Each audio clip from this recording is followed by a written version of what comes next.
स्वागत है दोस्तों। आज के मुख्य समाचार में आज देश और दुनिया से कई अहम और बड़ी खबरें आ रही है। दोस्तों बात करेंगे हर खबर पर विस्तार से। दिल्ली में आज कांग्रेस की बैठक, बिहार में अकेले लड़ने पर लिया जा सकता है फैसला। दोस्तों बात करेंगे इस पर विस्तार से। एलजेपी का बड़ा बयान, कार्यकर्ता चाहते हैं पार्टी 143 सीटों पर लड़े चुनाव, चिराग बने सीएम का चेहरा। दोस्तों बात करेंगे इस पर विस्तार से। बिहार चुनाव में बीएसपी सुप्रीमो मायावती का ऐलान, बिहार में सरकार बनी तो उपेंद्र कुशवाहा होंगे सीएम। दोस्तों बात करेंगे इस पर विस्तार से। बसपा सुप्रीमो मायावती का ऐलान, कहा सभी सीटों पर चुनाव लड़ेगी पार्टी, किसी से गठबंधन नहीं। दोस्तों बात करेंगे इस पर विस्तार से। कुवैत के अमीर शेख सबाल अहमद का निधन, भारत के राष्ट्रपति और पीएम ने जताया शोक। दोस्तों बात करेंगे इस पर विस्तार से। मुंबई में बिना मास्क बाहर निकलने पर लगेगा जुर्माना, बीएमसी ने कोरोना को लेकर नया नियम जारी किए। दोस्तों बात करेंगे इस पर विस्तार से। दिल्ली पहुंच गए बिहार बीजेपी के तमाम बड़े नेता, जेडीयू बीजेपी के बीच सीट बंटवारों पर जल्द होगा ऐलान। दोस्तों बात करेंगे इस पर विस्तार से। अखिलेश यादव का बीजेपी पर बड़ा हमला, कहा किसान हर गांव में भाजपा का खेत खोदकर जड़ से उखाड़ कर देगा जवाब। दोस्तों बात करेंगे इस पर विस्तार से। ज्योतिरादित्य सिंधिया के गढ़ से निकल पाएगा कांग्रेस का मध्य प्रदेश की सत्ता में वापसी का रास्ता। दोस्तों बात करें इस पर भी विस्तार से। तो चलिए देख लेते हैं आज की पहली बड़ी खबर। दिल्ली में आज कांग्रेस की बैठक, बिहार में अकेले लड़ने पर लिया जा सकता है फैसला। जी हां दोस्तों, बता दें बिहार विधानसभा चुनाव को लेकर आरजेडी और कांग्रेस में सीटों को लेकर तालमेल अब तक नहीं बैठ पाई है। कांग्रेस कम से कम 70 सीटों पर लड़ना चाहती है, लेकिन आरजेडी 55 सीटों से अधिक देने को तैयार नहीं है। अब इस पर मेलजोल करने को लेकर आरजेडी तैयार नहीं है। इसी बीच दिल्ली में कांग्रेस की आज बैठक होने वाली है। दोस्तों बता दें बिहार विधानसभा चुनाव को लेकर दिल्ली में कांग्रेस हाईकमान ने एक बहुत ही ज्यादा महत्वपूर्ण बैठक बुलाई है, जिस बैठक में भाग लेने के लिए बिहार प्रदेश अध्यक्ष मदन मोहन झा समेत कई सीनियर नेता दिल्ली रवाना हो गए हैं। इस बैठक में ही अंतिम फैसला लिया जाएगा कि 70 सीट नहीं मिलने पर पार्टी अकेले चुनाव लड़ेगी या हर बार की तरह आरजेडी के रहमो करम पर चुनाव लड़ेगी। चलिए अगली खबर। एलजेपी का बड़ा बयान, कार्यकर्ता चाहते हैं पार्टी 143 सीटों पर लड़े चुनाव, चिराग बने सीएम चेहरा। जी हां दोस्तों, बता दें बिहार में एनडीए और महागठबंधन के बीच सीटों का मामला सुलझता हुआ नहीं दिख रहा है। बीजेपी ने जहां एलजेपी को 27 सीटें ऑफर की है, वहीं एलजेपी के प्रधान महासचिव शाहनवाज अहमद कैफी ने इस पर बड़ा बयान दिया है। दोस्तों उन्होंने कहा है कि कार्यकर्ताओं की भावना है कि पार्टी चिन्हित किए गए 143 सीटों पर चुनाव लड़े। कार्यकर्ताओं की भावना को पार्टी के आला कमान के साथ साझा किया गया है। तमाम एलजेपी के कार्यकर्ता चाहते हैं कि बिहार में एलजेपी 143 सीटों पर चुनाव लड़े। साथ ही उन्होंने कहा है कि फैसला पार्टी के राष्ट्रीय अध्यक्ष को लेना है, लेकिन जो जन भावना है वो उन्हें बताया गया है। पार्टी की ओर से मुख्यमंत्री का चेहरा भी चिराग पासवान ही होंगे, क्योंकि उनमें बेहतर नेतृत्व देने की क्षमता है। चलिए अगली खबर। बिहार चुनाव को लेकर बीएसपी सुप्रीमो मायावती का ऐलान, बिहार में सरकार बनी तो उपेंद्र कुशवाहा होंगे सीएम। जी हां दोस्तों, बता दें बसपा की राष्ट्रीय अध्यक्ष और पूर्व मुख्यमंत्री मायावती ने मंगलवार को कहा है कि हमारी पार्टी ने गरीबों के हित के लिए बिहार में रलेसपा के साथ गठबंधन किया है। दोस्तों उन्होंने कहा है कि बिहार की जनता को सर्वजन हिताय सर्वजन सुखिया से जुड़े सुखद ऐतिहासिक परिवर्तन की जरूरत है।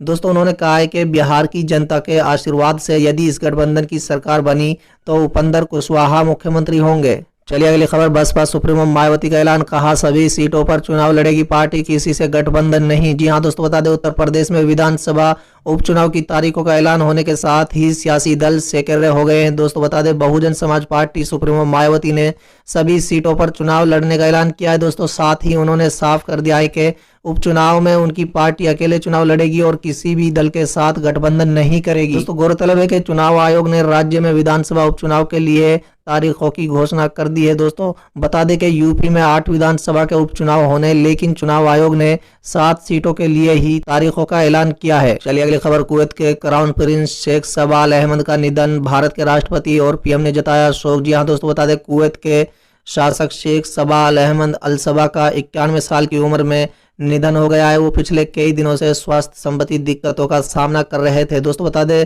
83 वर्षीय उनके भाई शेख नवाफ अल अहमद अल सबा को क्राउन प्रिंस के रूप में कुछ शक्तियां स्थायी रूप से दी गई थी। दोस्तों बता दें शेख सबाल अल अहमद के निधन पर भारत के राष्ट्रपति रामनाथ कोविंद और प्रधानमंत्री नरेंद्र मोदी ने शोक जताया है। राष्ट्रपति ने कहा है कि वो एक महान राजनेता, मानवतावादी नेता और भारत के करीबी दोस्त थे। शेख सबाल अहमद के निधन की खबर सुनकर उन्हें गहरा दुख हुआ है। दोस्तों इस पर पीएम मोदी ने दुख जताते हुए कहा है कि आज कुवैत और अरब दुनिया ने एक प्रिय नेता, भारत के करीबी दोस्त और एक महान राजनेता खो दिया है। दोस्तों उन्होंने द्विपक्षीय संबंधों को मजबूत करने में बहुत बड़ी भूमिका निभाई है और कुवैत में हमेशा भारतीय समुदाय का विशेष ध्यान रखा गया है। चलिए अगली खबर, मुंबई में बिना मास्क बाहर निकलने पर लगेगा जुर्माना। बीएमसी ने कोरोना को लेकर नए नियम जारी किए। जी हां दोस्तों, बता दें कोरोना संक्रमण के बढ़ते मामले को लेकर मुंबई में बीएमसी ने नए नियम जारी कर दिए हैं। मुंबई के किसी भी मॉल, दुकान, रेस्टोरेंट, दफ्तर, बस, टैक्सी, रिक्शा में बिना मास्क के एंट्री नहीं दी जाएगी। सड़कों पर बिना मास्क के घूमने वालों पर बीएमसी ने 200 रुपये का जुर्माना तय किया है। सभी सार्वजनिक स्थानों, दुकानों, दफ्तरों और होटलों में नो मास्क नो एंट्री की तख्ती लगाना अनिवार्य होगा। ऐसा नहीं करने पर मालिक और ग्राहक दोनों पर बीएमसी कार्रवाई करेगी। दोस्तों बता दें कि महाराष्ट्र कोरोना के मामले में सबसे बुरी तरह प्रभावित राज्य। अकेले महाराष्ट्र में 13 लाख से अधिक मामले सामने आ चुके हैं। चलिए अगली खबर, दिल्ली पहुंच गए बिहार बीजेपी के तमाम बड़े नेता। जेडीयू बीजेपी के बीच सीट बंटवारों पर जल्द होगा ऐलान। जी हां दोस्तों, बता दें बिहार में विधानसभा चुनाव का बिगुल बज गया है, लेकिन अब तक सीटों का बंटवारा संभव नहीं हो पाया। एनडीए और महागठबंधन में सीटों को लेकर पेच फंसा हुआ है। बीजेपी और जेडीयू के बीच 1 दर्जन के अधिक सीटों पर पेच है। दोस्तों बता दें कि जेडीयू सोमवार को ही अपनी पसंद वाली सीटों पर मोहर लगा चुकी है। अब बीजेपी के साथ बैठकर लिस्ट फाइनल करनी थी। इसके बाद आज बिहार बीजेपी के तमाम बड़े नेता पटना से दिल्ली पहुंच गए हैं, जहां पार्टी के वरिष्ठ नेताओं के साथ बातचीत फाइनल होगी। वहीं जेडीयू के वरिष्ठ नेता भी दिल्ली जा रहे हैं। जानकारी के अनुसार बीजेपी जेडीयू के बीच बुधवार शाम या शुक्रवार को सीटों पर समझौता का ऐलान हो जाएगा।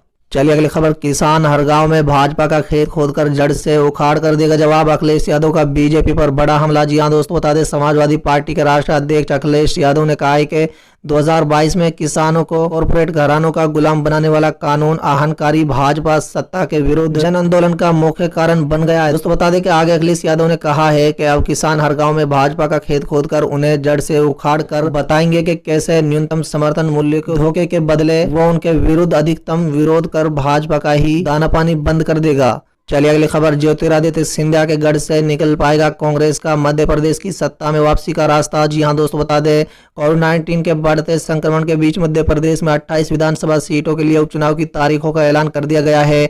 उपचुनाव में ज्योतिरादित्य सिंधिया के मजबूत गढ़ को भेद कर प्रदेश के सत्ता में वापसी करना कांग्रेस और कमलनाथ दोनों के लिए ही आसान काम नहीं है। कोरोना के कारण कम मतदान की संभावना भी बनी हुई है। जिन 28 सीटों पर उपचुनाव होने हैं उनमें सबसे ज्यादा 16 विधानसभा ग्वालियर, चंबल संभाग की हैं।